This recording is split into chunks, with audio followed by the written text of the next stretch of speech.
Pastor Jânio já é um conhecido aqui da ICM, né?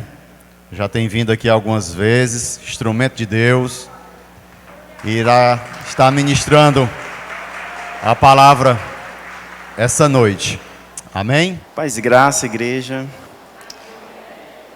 Para mim é uma satisfação, mais uma vez, estar com vocês aqui. Eu olho para a igreja, vejo alguns rostos que, em alguns momentos, quando eu estava aqui, é muito legal poder saber que você está firme e permanece no Senhor. Amém? Levante a mão quem não me conhece. Poucas pessoas. Ok. Vou me apresentar rapidinho para você se identificar um pouquinho comigo. E vou me der aqui 1 hora. Então, vou aproveitar esse tempo. Para você que não me conhece, meu nome é Jânio, eu sou pastor missionário, mais missionário do que pastor.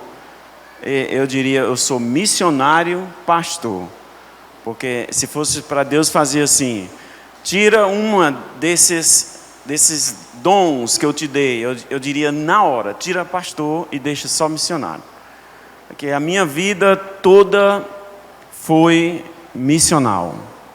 Desde 1999, quando eu deixei tudo e vim para Fortaleza para ser missionário. Aí depois começou a minha trajetória em missões. Mas eu sou missionário com um coração pastoral, porque eu tenho ali um grupo de missionários que eu estou liderando e nós também estamos implantando uma igreja em Cumbuco. Minha esposa está lá. Sou casado, tenho 3 filhos, um de 7, 8 anos, na verdade, um de 14 e uma filha de 17 anos que diz ela que próximo ano vai completar 18 e ela não vai mais me ver lá na minha casa.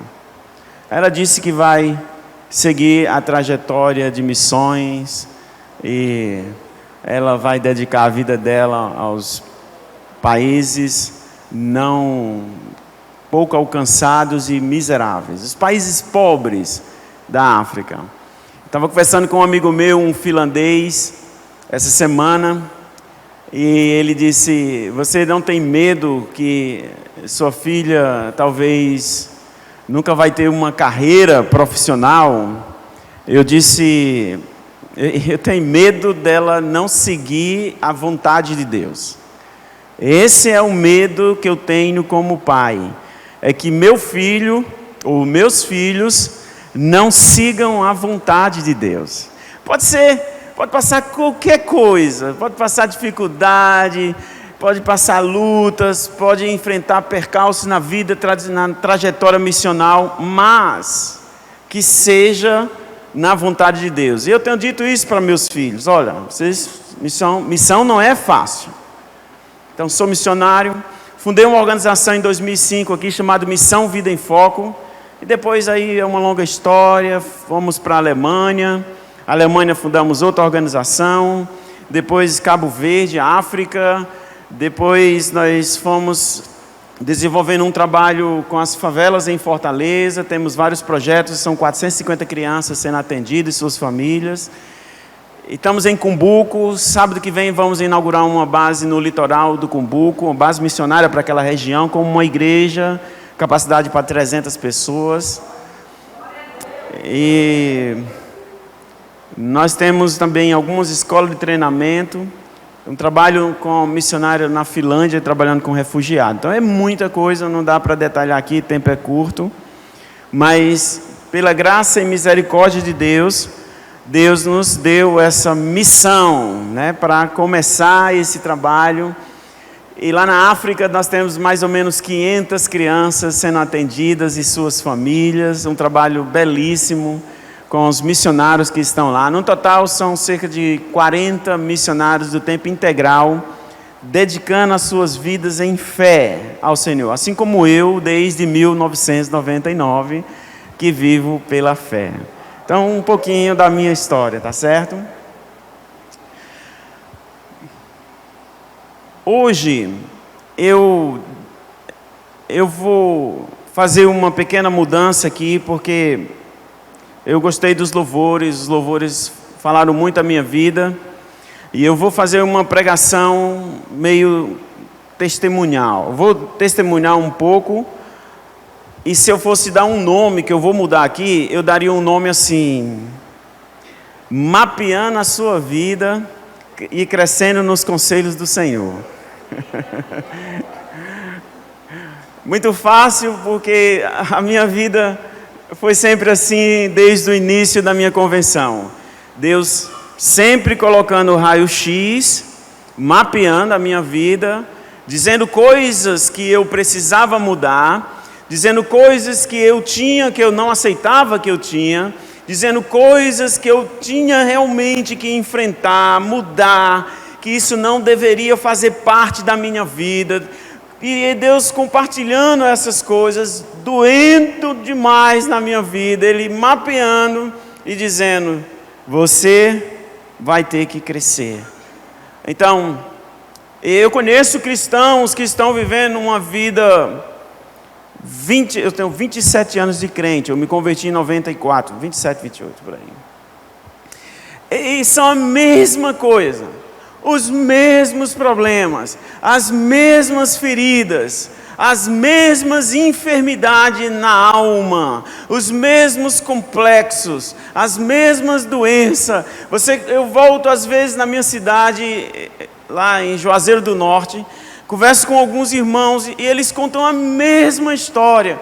Os problemas que eles estão vivendo com o irmão, a irmã, o esposo, a esposa, a mesma coisa. 27 anos, isso é possível? Isso é possível. Pessoas amarguradas, pessoas adoecidas na alma, pessoas vivendo seus problemas, seus traumas. E eu penso, por que isso?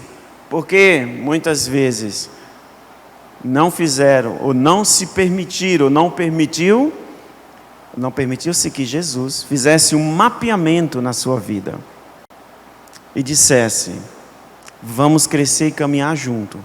Hoje, eu quero citar algumas coisas aqui para a gente crescer um pouquinho nisso aí, tá bom?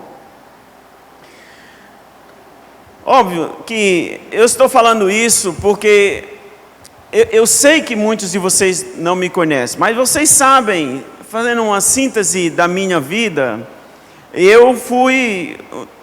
vocês sabem, eu fui um dos jovens mais perigosos de Juazeiro do Norte. Então, imagine, para ser um cabra da peste arretado de Juazeiro do Norte, tem que ter muita coisa dentro dele para ser transformado. Para ser o cara que, quando chega em um lugar, todo mundo diz: acabou a festa. Tem que ter muita desgraça, muito dano na alma. E eu achava que não. É o espírito da negação. Às vezes lá na missão Vida em Foco, quando alguém chega para mim, e principalmente quem quer ser obreiro lá no ministério, diz assim: eu quero ser obreiro, eu não tenho nada disso, eu não tenho isso. Isso eu não tenho, o amigo ali vizinho tem, o irmão lá na minha igreja tem, mas é quase perfeito. Eu tenho medo dessas pessoas. Pessoas que só caminham em cima da negação, uma habilidade de descobrir quem anda em cima de negação. É uma pessoa que sempre está dizendo: eu não. Você conhece alguém assim? Você diz: olha, fulano, mas você não poderia pelo menos avaliar isso? Eu não tenho isso. Eu não sou assim. Não, mas pense só um pouquinho. Não vou pensar, porque eu não tenho esse problema. Essas são pessoas que andam em cima de negação. Elas negam aquilo que está sendo mapeado em sua vida. Então, deixa eu lhe dizer uma coisa para nós começarmos aqui. Quer crescer? Vai doer. Quer crescer? Vai ser de dentro para fora. Ninguém cresce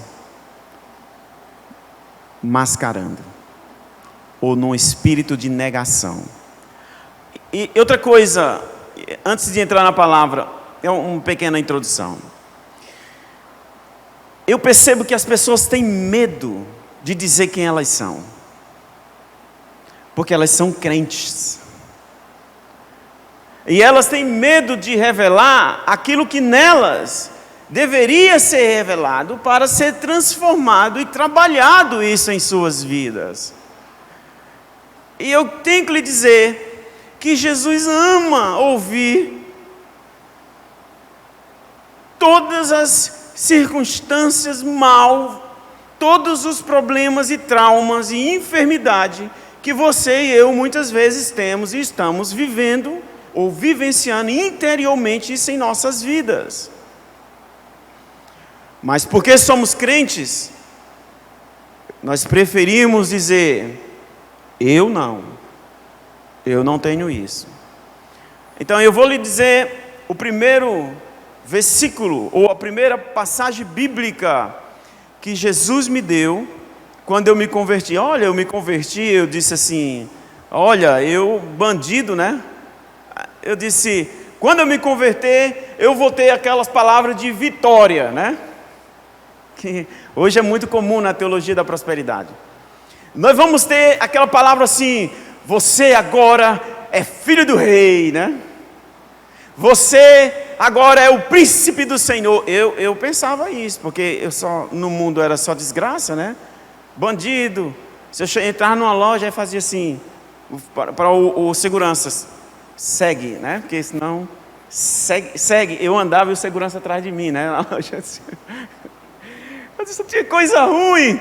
Mas na igreja, eu vou receber logo de cara, eu vou receber uma mensagem poderosa. Filho do rei, você é um príncipe, você é um amado da minha alma. Foi isso que eu pensei. Mas a primeira passagem bíblica, eu lembro até hoje, que Deus me deu, e eu quero que você vá comigo para essa escritura. Está em Gálatas, capítulo 5, verso 16. Diz assim, portanto, Gálatas, eu vou esperar algumas pessoas abrirem. Gálatas 5,16. Vocês estão me ouvindo?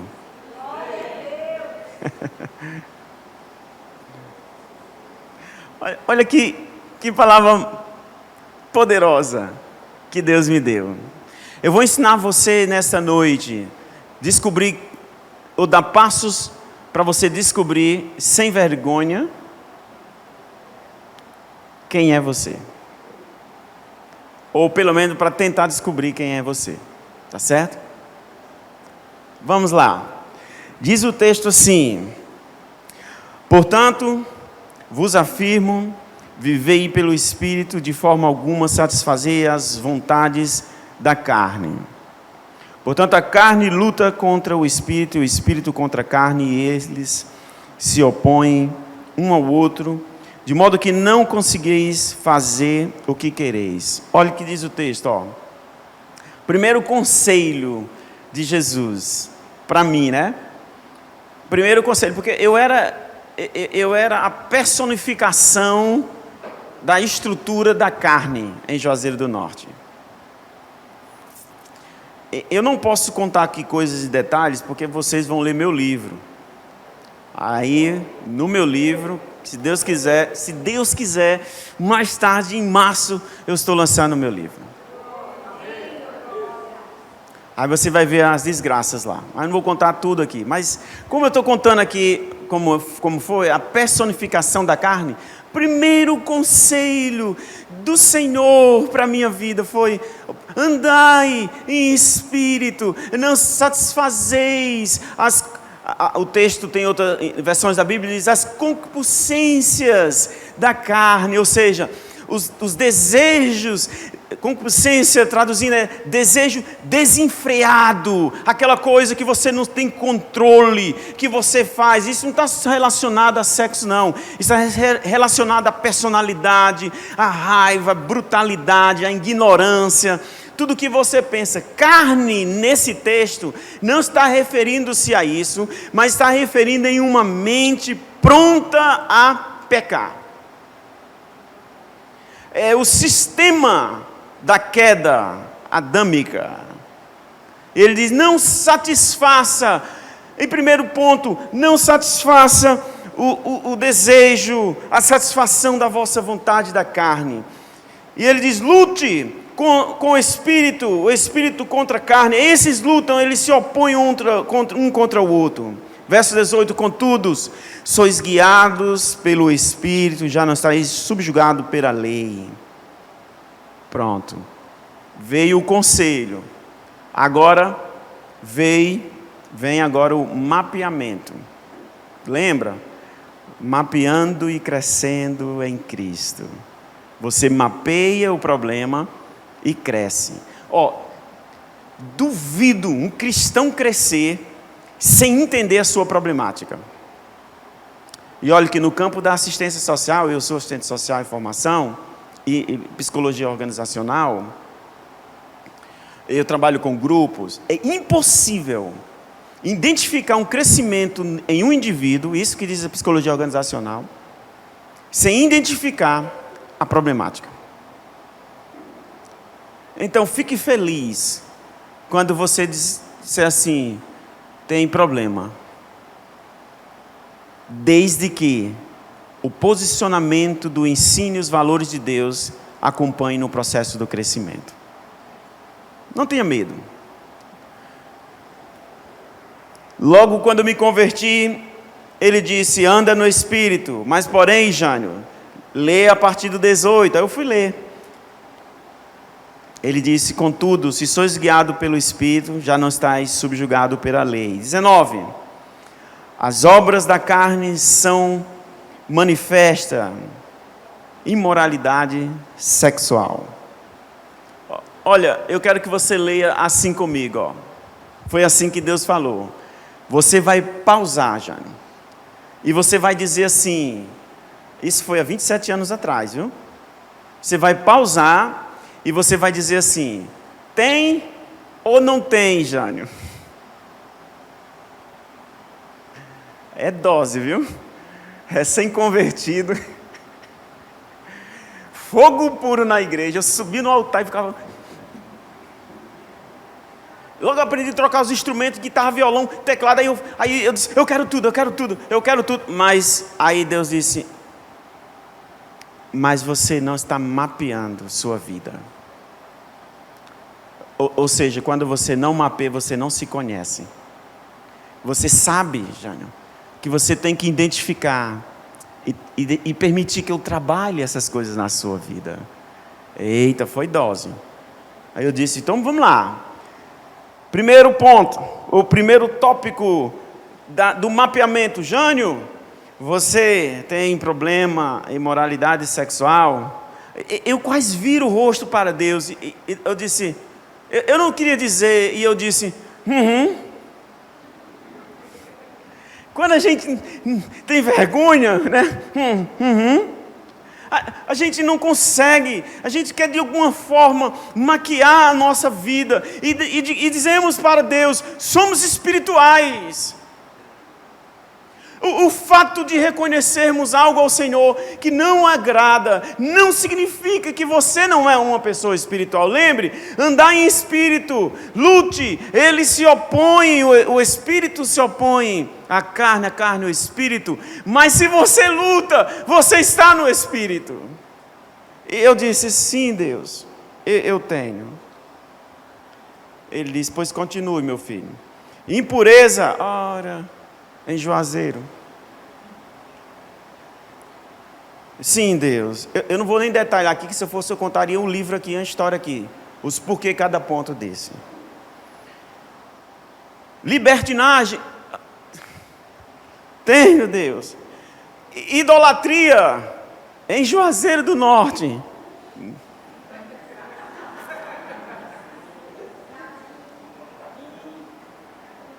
Por incrível que pareça, lá não está grifado.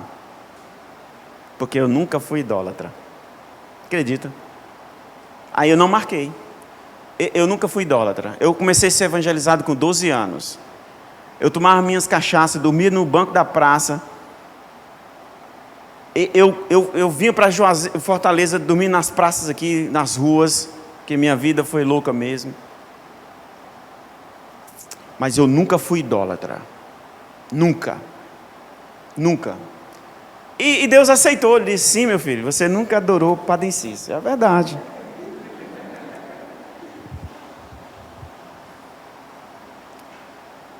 Isso é um mapeamento. É assim que se faz um mapeamento. Você lê uma história, você diz: isso se identifica comigo? Já viu aquelas esposas, os esposos que vão para um culto? Aí tem uma palavra que parece que ele queria que a mulher se convertesse naquela palavra. Ele olha e bate assim: eu espero que ela escute tudo, é tudo para ela. Será que é tudo para ela? Ou será que é tudo para ele? Será que Deus não está falando com você, moça, ou mulher, ou marido? Será que Deus não está mexendo com tuas estruturas, as velhas estruturas? Aí lá, vamos lá. Impureza, libertinagem, idolatria, feitiçaria. Não marquei. Só tem 2 até agora que eu não marquei.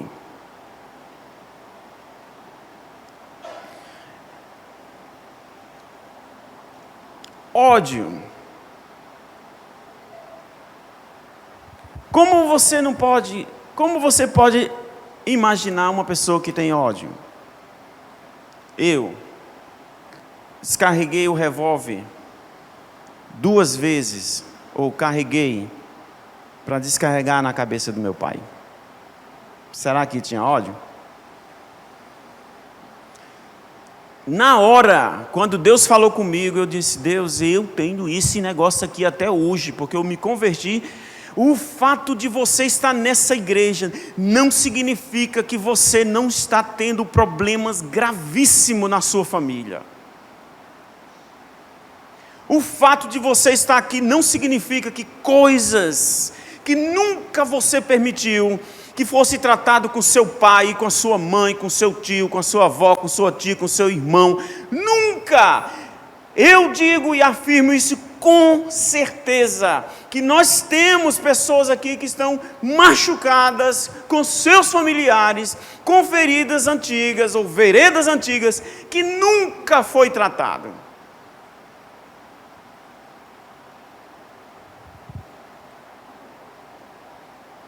Eu tive a sorte de, no início da minha convenção, Deus dizer assim para mim: mapeou de quem é a raiva que você tem, qual é a ira, qual é o ódio que você carrega, de quem, Jânio? Aí para tratar foi dose. Por isso que nós preferimos vivermos com esses, chama de raposinha ou pecadinhos de estimação, porque nós não queremos tratar, porque o tratamento de Deus leva a um processo grande de renúncia e de até queima de reputação. Eu me rebaixar? eu disse: eu falar com meu pai? Eu odeio meu pai.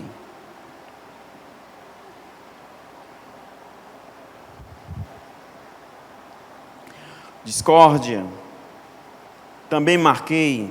Ciúmes, marquei. Ira, marquei. Egoísmo, eu não marquei. Olha, eu troquei essa Bíblia aqui, essa aqui é a minha última Bíblia. Eu tenho lá em casa umas 10 Bíblias. Se você pegar minhas Bíblias, todas as Bíblias novas que eu começo a ler, a primeira coisa que eu vou é para essa passagem. Eu marco todas elas. Você sabe que o livro do Deuteronômio é o livro da... O nome Deuteronômio significa repetição. Se você pega o livro Deuteronômio, você vai ver que ele repete todos os outros anteriores 4 livros em um livro só. Por isso que chama repetição. Repetição é algo pedagógico.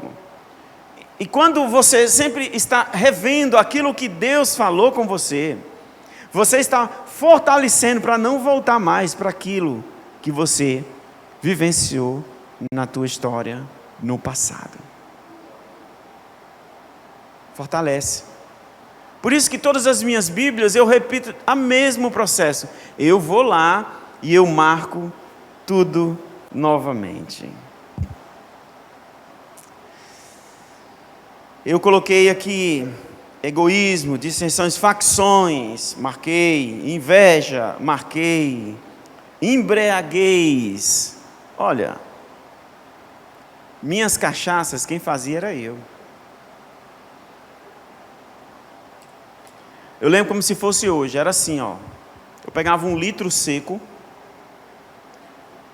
aí eu colocava 2 dedos de sapupara, 2 dedos de colonial, 2 dedos de 51.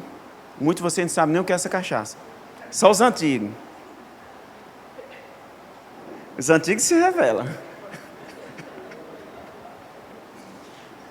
2 dedos de colonial, 2 dedos daquela caranguejo, 2 dedos de fubuia, 2 dedos de ipioca, ainda colocar 2 baratinhas secas dentro. Eu era louco. Eu não sei o que Deus encontrou em mim.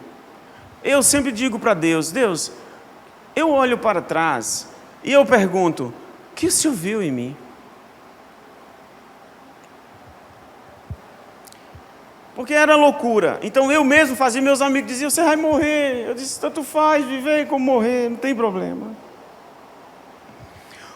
Orgias e tudo quanto se parecer com essa perversidade, contra as quais eu vos advirto, como já preveni antes, os que praticam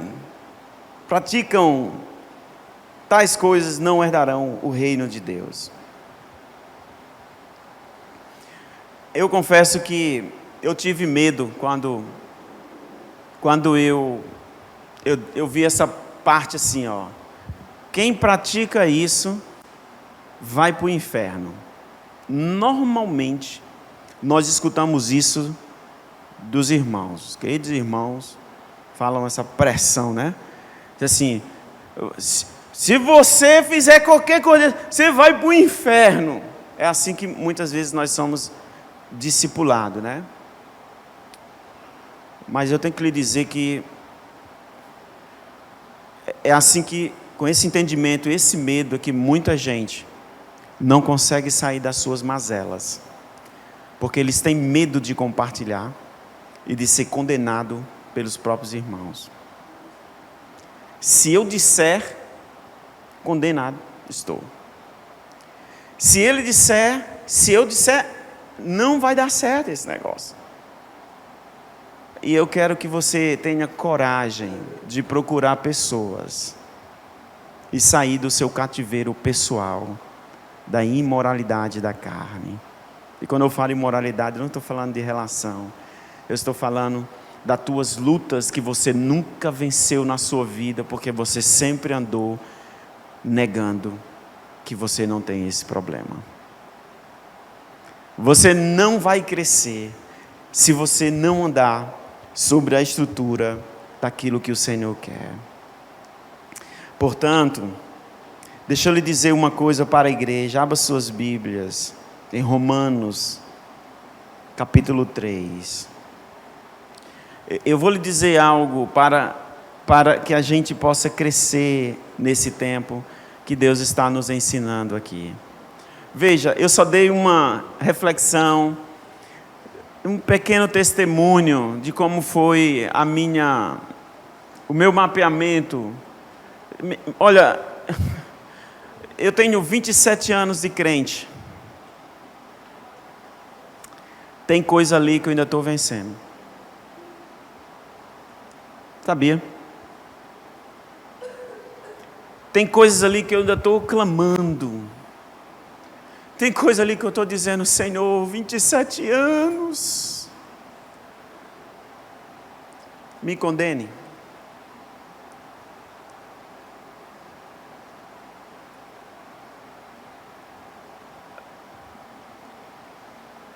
Eu aprendi que não há perfeição em cristãos. Há uma vontade de crescimento e uma relação com Deus íntima como suporte para um processo de cura e libertação. Leia comigo que eu disse para Deus assim, olha, Deus, então, como é esse negócio? Eu estou vivendo tudo isso, Deus. Aí Deus disse, leia esse texto, Jânio. Isso aí depois, são ministrações de ministração. Romanos, capítulo 3, verso 10, diz assim, como está escrito, não há nenhum justo, ao menos um. Verso 11, não há uma só pessoa que entenda, ninguém que de fato busque a Deus. Pronto, quando disse ninguém que busca a Deus, eu disse, então, como é que é esse negócio? Não tem ninguém que busca a Deus? E o que nós estamos fazendo aqui? E o que é que eu fazia quando eu entrava naquele quarto chorando, dizendo, Deus, eu não consigo perdoar fulano, eu não consigo perdoar aquilo. Eu não estava buscando a Deus. E por que o Senhor me dá um texto e diz, ninguém jamais ninguém busca a Deus? E eu vou lhe dizer porque Deus falou isso comigo. Verso 12, todos se desviaram, tornando-se juntamente inúteis.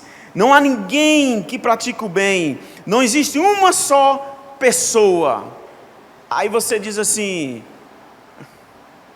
e o que é que eu estou fazendo quando eu estou ajudando fulano, quando eu faço alguma coisa para minha vizinha, quando eu venho aqui e faço alguma coisa para alguém?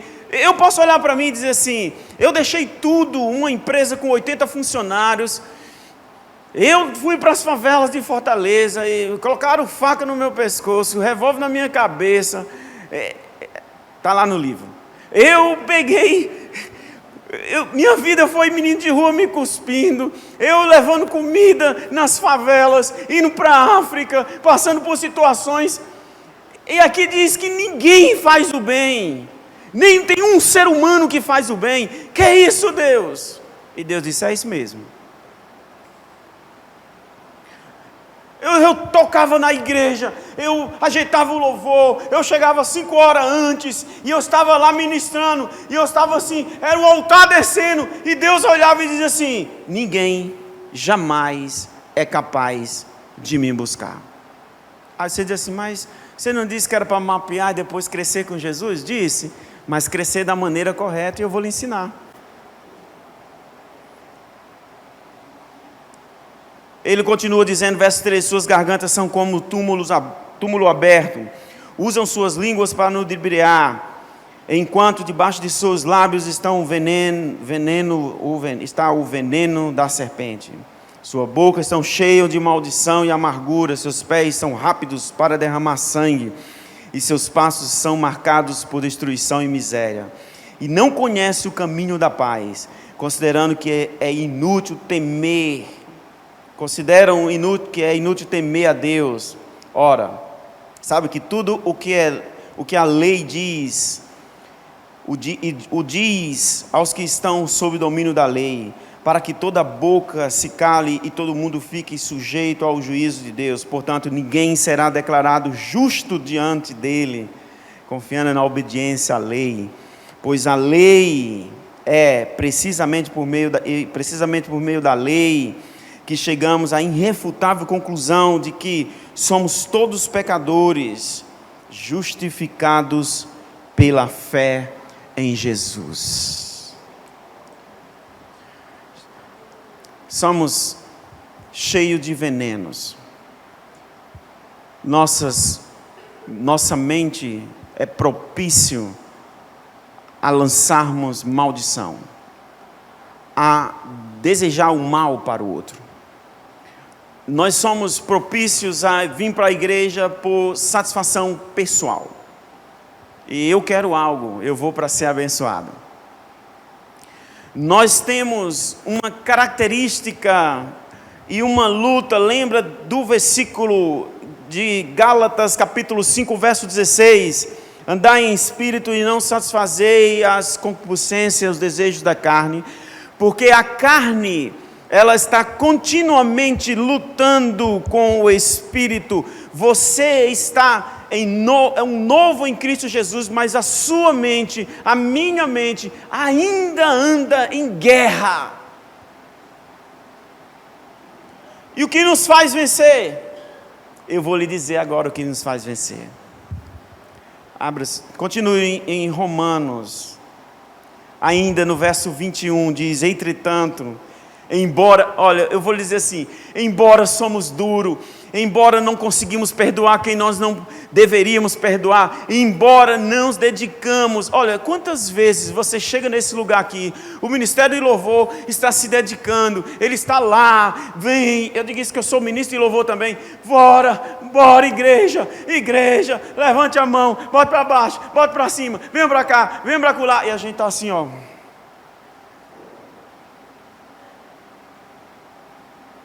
Por que isso? Porque nós militamos contra as coisas do Espírito. É uma guerra, não é feio. Uma vez a missionária lá na Missão Vida em Foco, uma secretária que trabalha comigo no escritório, disse: você já teve, Jânio, momentos que você chegou no louvor da missão e disse assim: mais uma vez, para louvar? Eu disse: você quer ouvir um pastor missionário espiritual ou você quer ver um homem cristão normal? Ela disse: um cristão normal, por favor. Eu disse: porque um pastor missionário, ministro do evangelho, ele vai dizer: só na presença do Senhor, glória a Deus. Ele está sentindo nada, mas ele sabe fazer.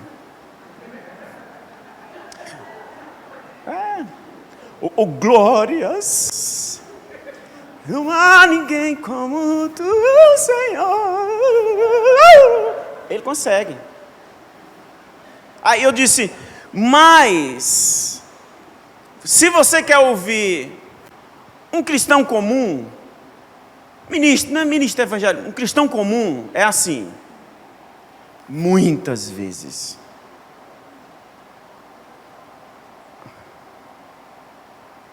já dizer assim: esse cara não é crente não.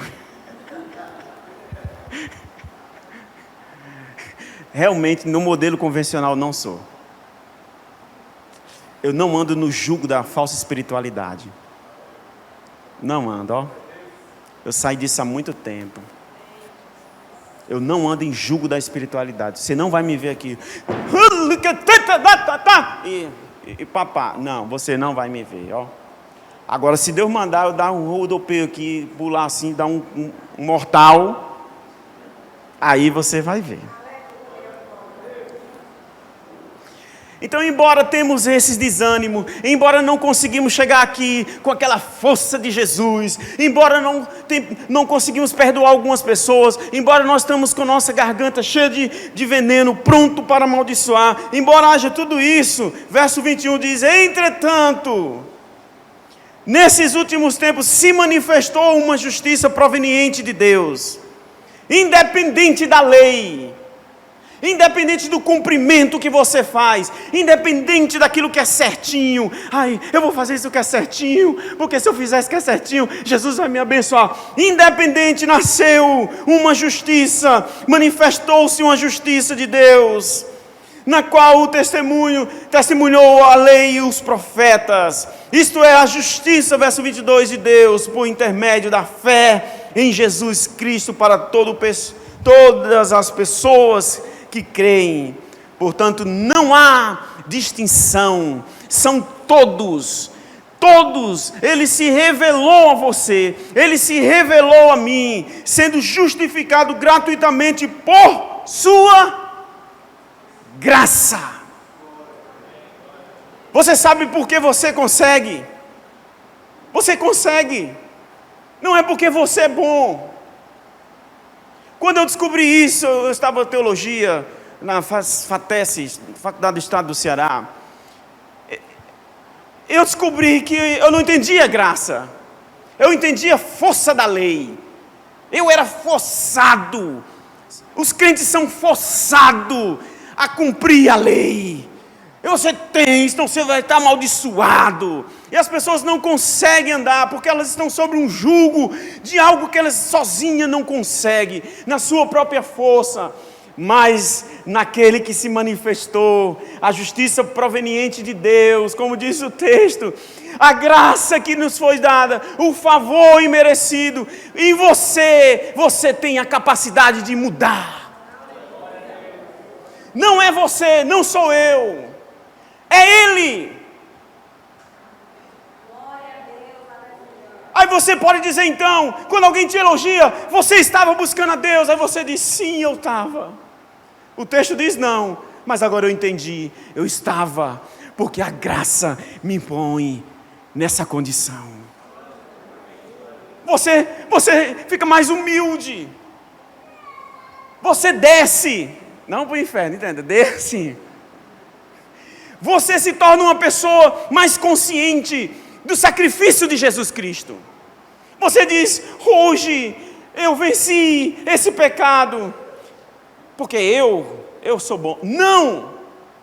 Porque a graça te dá a força, porque você reconheceu o seu pecado, e agora a graça te dá a força para você vencer.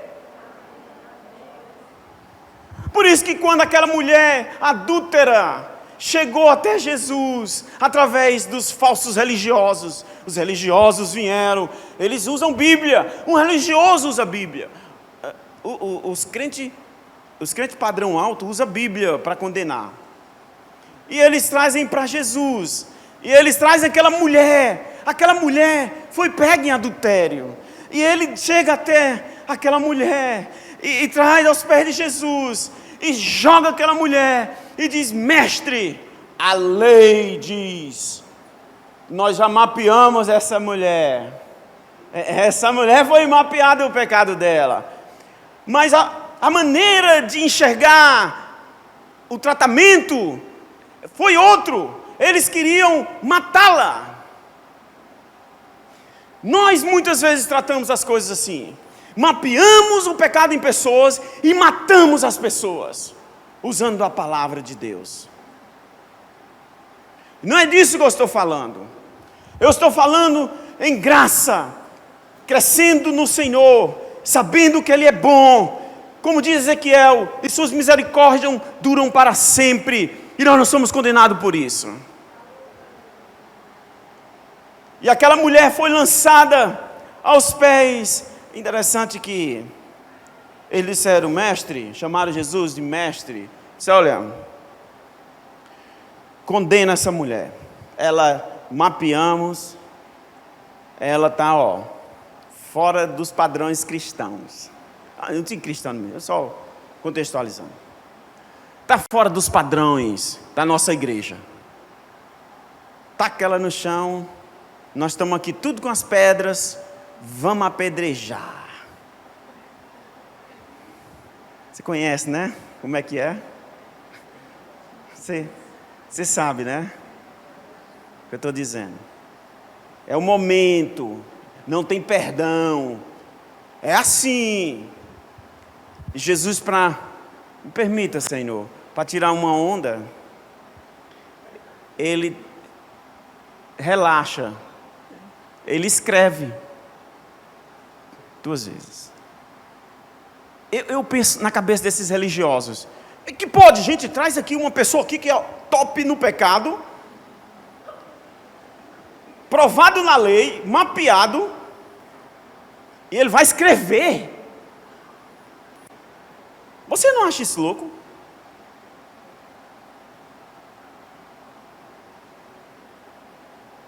Aí Jesus se levanta, porque Jesus usou a psicologia, né? Acho que ele usou a psicologia organizacional naquele momento, porque ele foi trabalhar o grupo. Ele se levanta, ele olha para o grupo, cada reação, as reações, seus comportamentos têm consequência, e ele diz assim: muito bem, vamos fazer uma dinâmica. Porque psicologia organizacional é assim. Dinâmica, queridos. Começa atirando as pedras quem não tem pecado.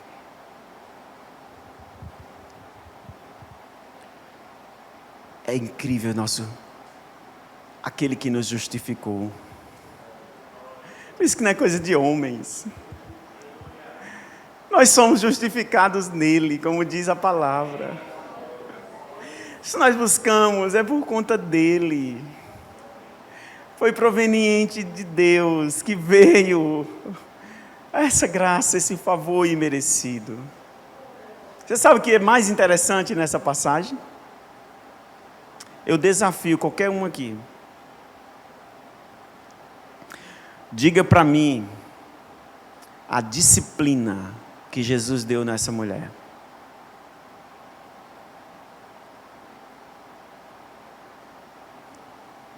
Pecadora, adúltera. Não foi só uma vez. Estuda a história dessa mulher. Ela era top na bagaceira. Era o Jânio, no Juazeiro do Norte. Qual a disciplina? Diga para mim. Não, eu sou líder, eu tenho que fazer alguma coisa, porque se eu não fizer alguma coisa agora, eu fiz um teste uma vez. Eu fiz um teste lá na missão. Eu digo, eu vou fazer um teste. Jesus fez, eu vou fazer. Eu vou ver como é que dá essa relação. Eu vou fazer um teste. Aí Jesus olha para a mulher e diz assim: vou revelar para você uma graça que você jamais conheceu. Vou revelar para você uma técnica. Uma técnica que você vai dizer assim: eu peço perdão, eu me arrependo, e essa confrontação dessa libertação, desse perdão, vai me impactar que eu jamais vou voltar a fazer de novo. Ele disse: vá e não peques mais. Lá na missão teve um rapaz que pecou. Aí veio ele e a namorada, o choro. Oh, eu estou assim, eu estou mal, eu estou aquilo, e bababá, e bebê, e papapá, e eu estou com vergonha do Senhor. Claro que eu digo que o Senhor está no céu, mas tudo bem, lugar no Senhor.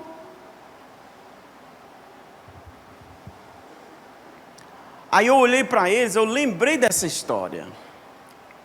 O líder, quando recebe uma carga assim, a tensão do líder é logo resolver o problema, né? Traz logo para disciplinar, né? Assim, que não tem nada errado. Disciplinar também, por favor. Não quero que a igreja aqui, o padrão é o do Jânio, não, que eu também disciplino. Mas eu fiz um teste. Eu disse, porque eu vi eles muito quebrantados. Era muito choro. E ele disse assim, o rapaz disse assim para mim: qual a minha disciplina? Eu olhei para ele e disse: nenhuma. Eu os abracei e disse: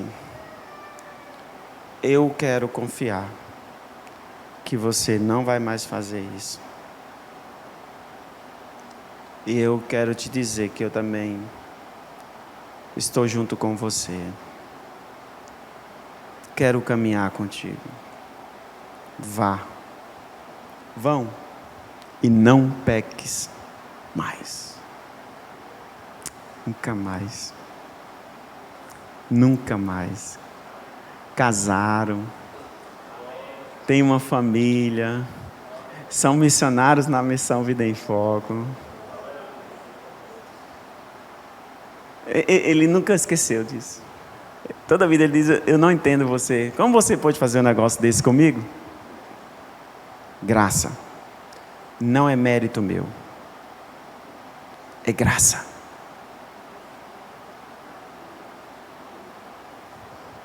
Nós precisamos entender isso.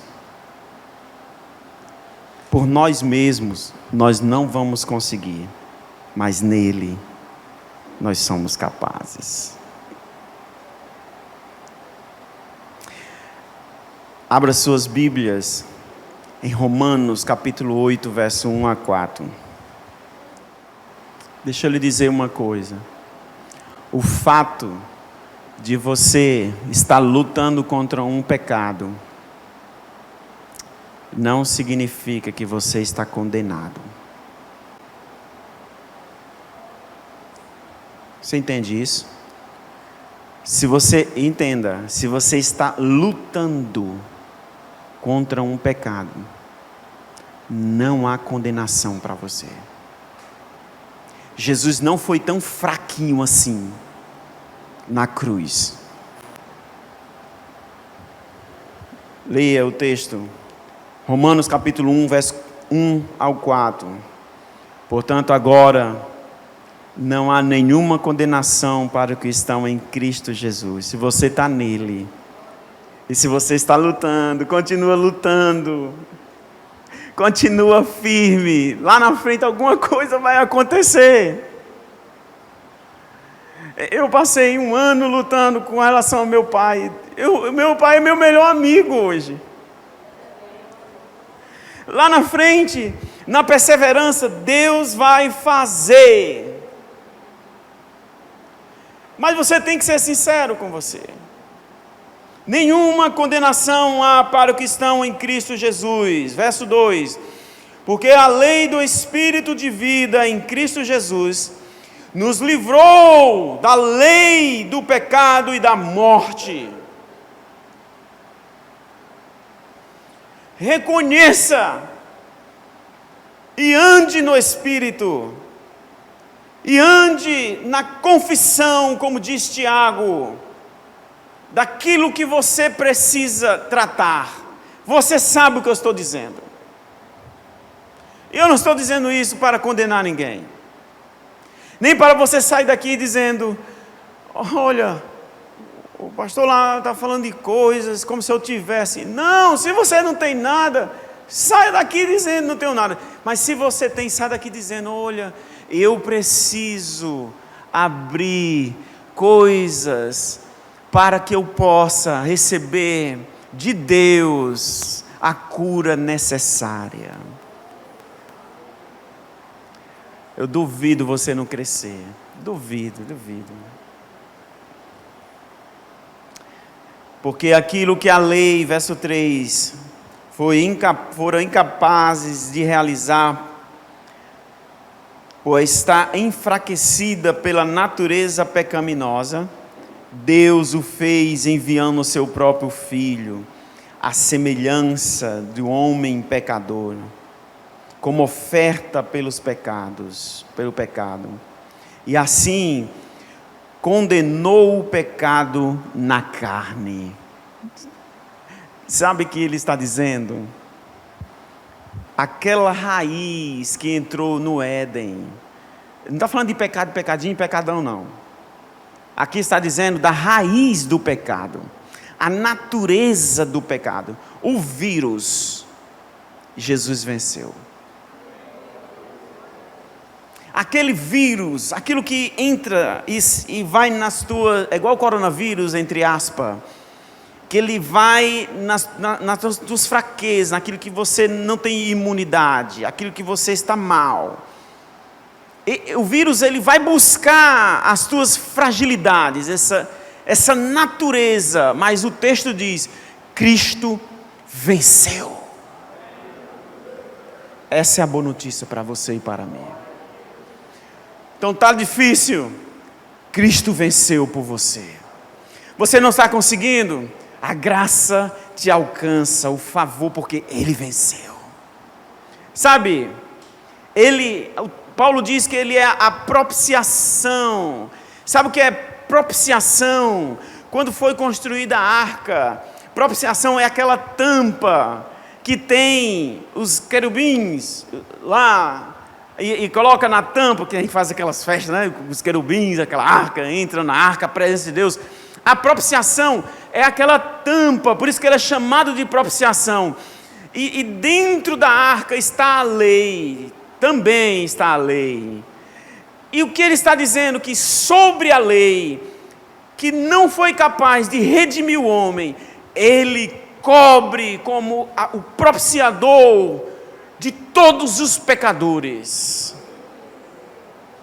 Ele é a tampa que cobre os nossos pecados. Que coisa maravilhosa! Não é uma coisa minha, não é força minha, não é sua. Foi Ele o que nos cabe.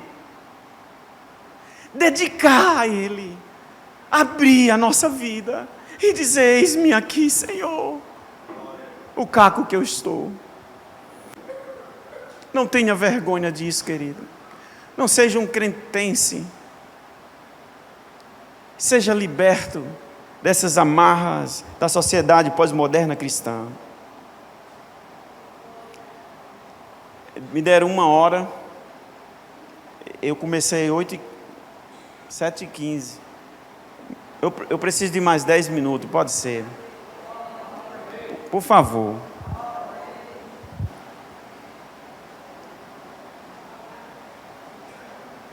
Verso 8, ainda, capítulo 8. Perdão, gente, eu errei aqui, viu? 8, capítulo... Ainda no 8, verso 13, diz assim... De Romanos... Porque se viverdes de acordo com a carne, certamente morrereis.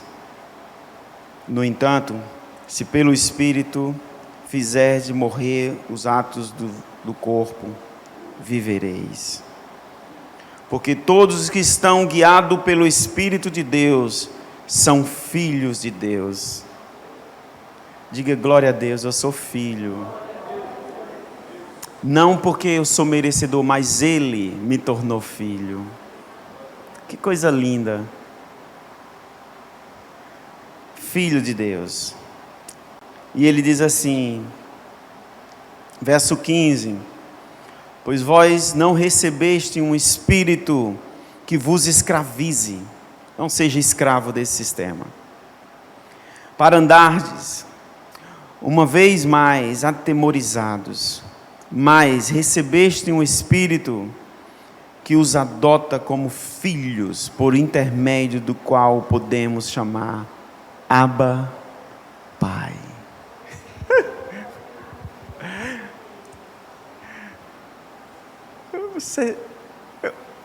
Eu sou meio maluco, eu não tenho Deus como esse Deus trovão, não. O meu negócio é Deus Pai.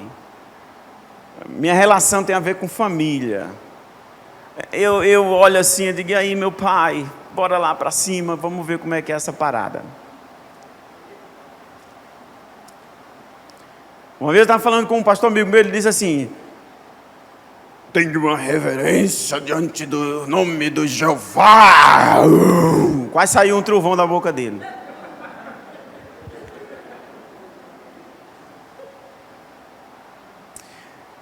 Depois eu descobri, acompanhando a vida desse trovão, que ele estava maltratando as 2 filhas e forçando a esposa a ir para a igreja.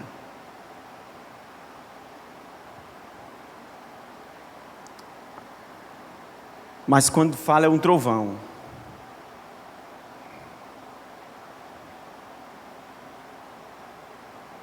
Eu não estou falando de legalismo, religiosidade aqui não.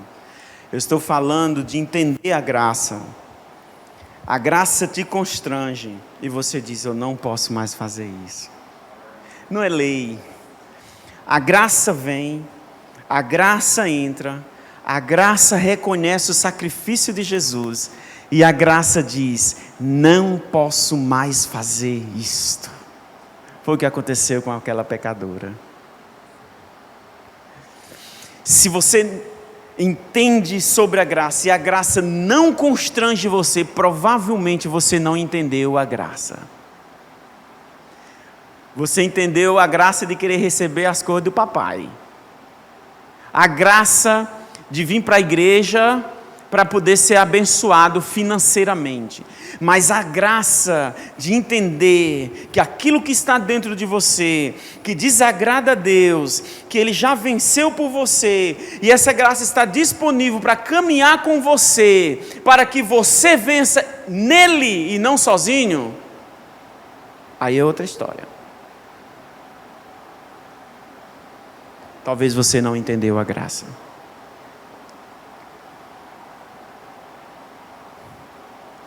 A graça te constrange, que você se torna uma pessoa extremamente grato.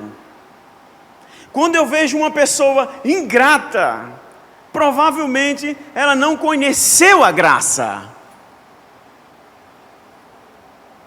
Ela está vivendo com base a uma estrutura pessoal que ela quer algo de Deus. E muitas vezes ela agradece porque Deus te deu algo. Mas graça independe o que você recebe. É o que Ele fez por nós. Era a condição que nós estávamos. Abra suas Bíblias em Gênesis capítulo 6.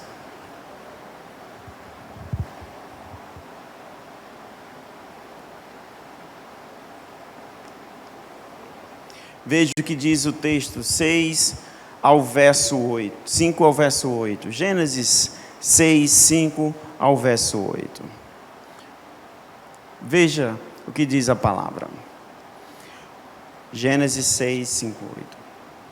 Contudo, o Senhor observou que a perversidade do ser humano havia crescido muito na terra. E todas as motivações das ideias que provinham das suas entranhas eram sempre somente inclinadas para o mal. Deus olhou e disse: está tudo errado.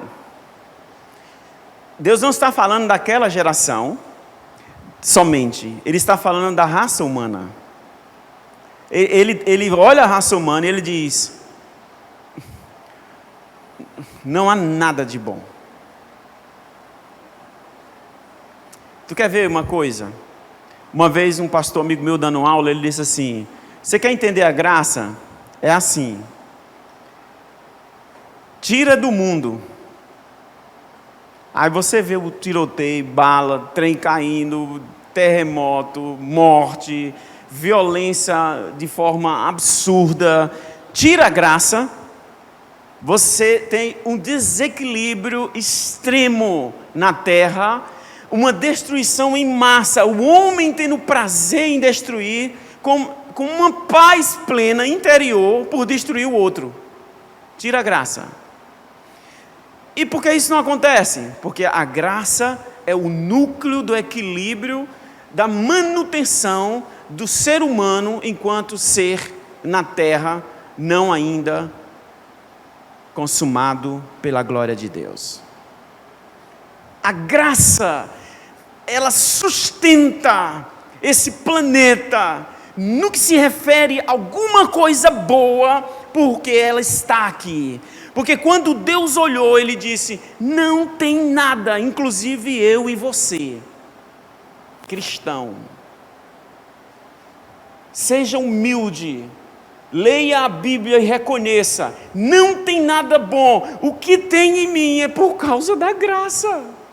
Saia daqui com isso. Então, quando você vai fazer um monitoramento sobre a sua vida, você vai dizer: preciso da graça para crescer nisto.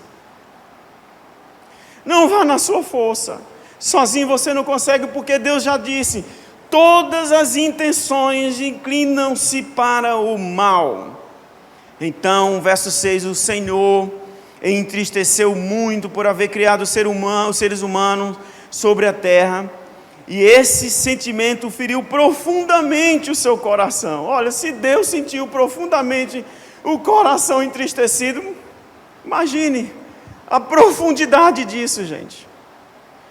O texto diz ainda no verso 7, declarou então o Senhor: farei desaparecer da superfície do solo os seres humanos que criei. Todos os homens, nem criança salvou. os grandes animais da terra, até os pequenos seres. Tudo, Deus disse, as aves do céu, tudo, Deus disse, eu vou destruir. Mas ele, contudo, encontrou, verso 8, a Noé. O Senhor demonstrou o que sobre Noé? É porque Noé não era digno de ser morto? Não. Noé entrou na graça. Noé e sua família entraram na graça. E nós estamos vivos porque a graça alcançou a família de Noé. E como ele alcançou a família de Noé, agora a gente também estamos aqui. Mas só estamos aqui porque a graça foi estendida ao ser humano.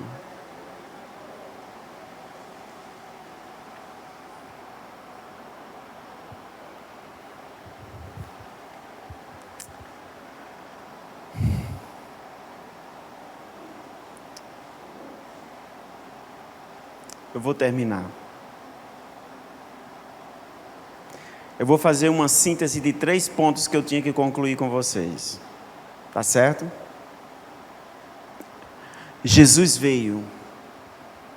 O Verbo se fez carne, como diz João, e habitou entre nós. Ele é a resposta. Não tem nenhuma falsa espiritualidade. Ele é a personificação de Deus na terra. Ele veio e ele disse, eu sou agora a graça manifestada para salvar a sua vida e a minha vida. Ele veio e ele dá ele tem 3 chamados. Eu vou só falar o chamado porque não dá mais tempo. 3, e eu quero que você observe isso. Esses 3 chamados é importante para a sua vida, para você daqui para frente pensar, é assim que eu tenho que andar. 3, primeiro chamado está em Mateus capítulo 11, verso 28. É um chamado maravilhoso. É um chamado de Deus para você e para mim continuamente. Diz assim o texto, Mateus capítulo 11, verso 28 e 30. Vinde a mim, todos que estáis cansados de carregar seus pesos. É isso? Então, foi ele que disse, está cansado? Vinde, eu vou resolver. Ele não disse, vá e resolva do seu jeito. Tem muito crente resolvendo as coisas do seu próprio jeito e não conseguem resolver. Vá para ele, tem uma maneira, você vai, ele vai tirar esse peso de você, essa carga que está sobre você. Verso 28, tomai o vosso lugar na minha carga. Ele diz, aprenda de mim. Ele é lindo para ensinar. Ele diz, aprenda de mim. Porque, olha o que Jesus fala dele mesmo, ele diz, porque eu sou amável e humilde. Líderes não precisam ser grossos nem inseguros com o pecado de suas ovelhas.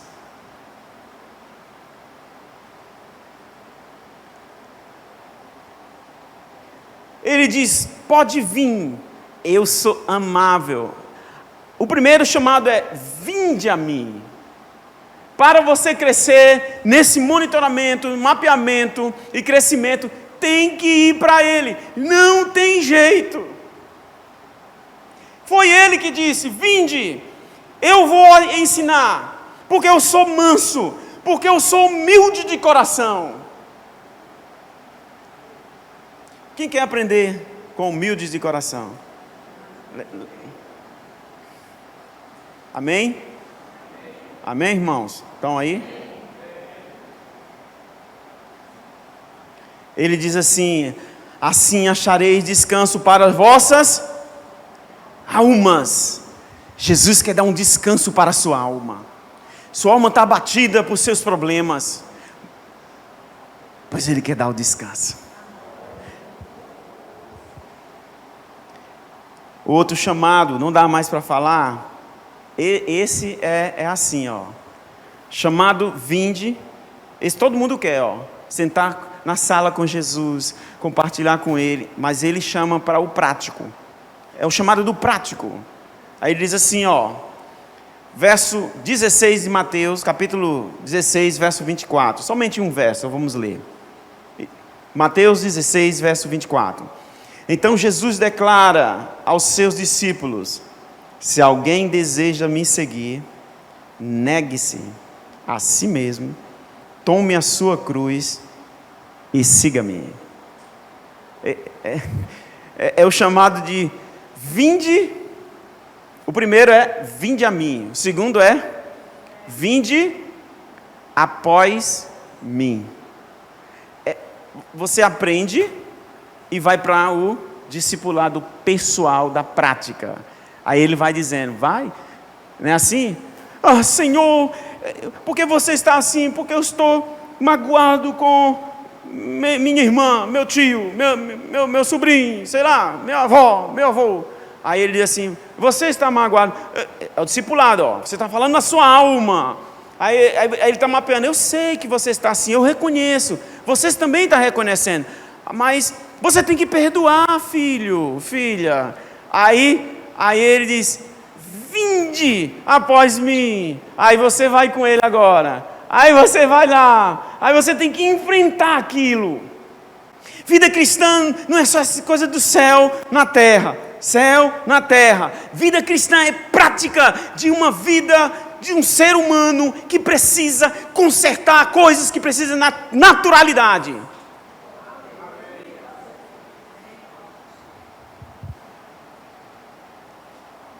Você recebeu do Espírito, agora vá lá, resolva, na prática, vinde após Jesus, negue. Você não vai gostar de querer pedir perdão a pessoas, ninguém nunca gosta de pedir perdão. Uma vez eu fui pedir perdão a pessoa disse assim, eu disse, Deus, eu nem errei. Aí Jesus disse assim, não interessa, vá lá e reconheça, porque o seu comportamento não foi legal, vá lá. Aí eu cheguei na casa da pessoa, a pessoa disse assim, da calçada para lá. Aí eu fiquei lá assim, né? Me posicionei. Dentro de mim era assim. Mas Jesus disse, vai lá e pede perdão. Eu não posso só entrar, só pra gente, da calçada. O que você faria? E na minha mente vinha, Jesus falou, discipulado, espiritual, uau, espiritual. Só liberação de perdão, tudo espiritual. Prática, vinde após mim, eu quero ver. Eu quero ver o cristão, é nesses processos. Vai até Jesus, mas vai após Ele e resolva. Aí eu fui e disse, parecia assim, eu só vou até pedir o celular assim, pode ser por Wi-Fi, assim, dá um Wi-Fi. Ela disse assim, minha irmã, meu irmão, me perdoe. Era cômico, porque era assim, na rua, e eu estava lá, porque Deus me pediu, eu vim lá da Alemanha, eu estava na Alemanha, passei 6 meses na Alemanha, e Deus falou assim, você vai lá no Brasil, vai pedir perdão às pessoas, porque o seu ministério não pode ser construído com base em ressentimento e ferida, Jânio. Um ministério que é construído com base em ressentimento e ferida, ele gera pessoas feridas e amarguradas. Aí eu disse, você me perdoa? Só isso, me perdoa. Perdoa, tem que perdoar, né? Sim. Mas, tá bom, tá perdoado, eu quero lhe pedir perdão. Pá. Depois eu entrei no carro, fui para casa. Na hora que eu entrei no carro, um peso saiu de cima de mim. Porque não interessa o que os outros vão responder a você. O que interessa é o que você deve fazer. Vinde após mim. Eu tenho 5 pontos só para falar sobre isso aqui, mas não dá tempo. O último.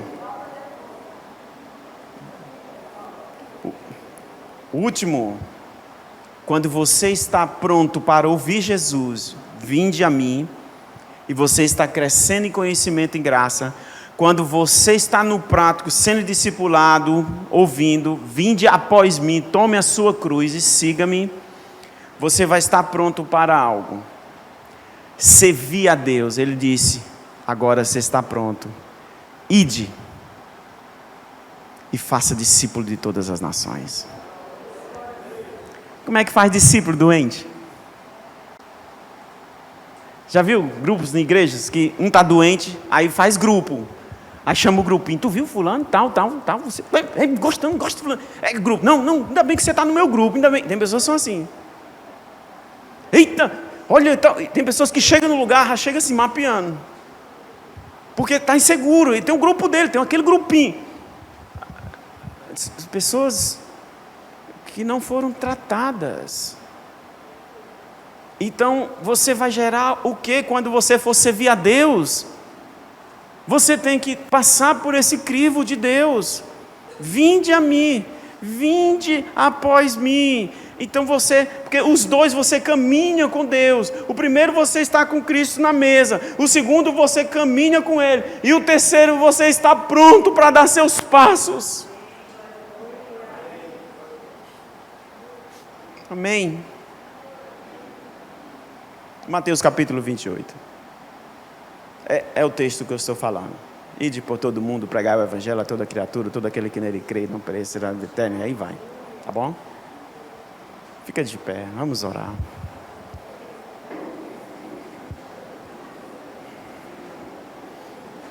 Quero dizer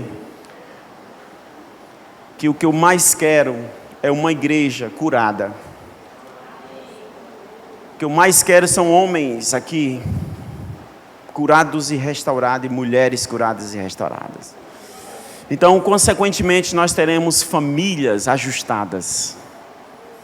E famílias ajustadas é o resultado de uma poderosa nação. Uma nação firme não começa a partir de um governo, mas a partir da família. E nós temos famílias curadas, homens e mulheres tratados por Deus,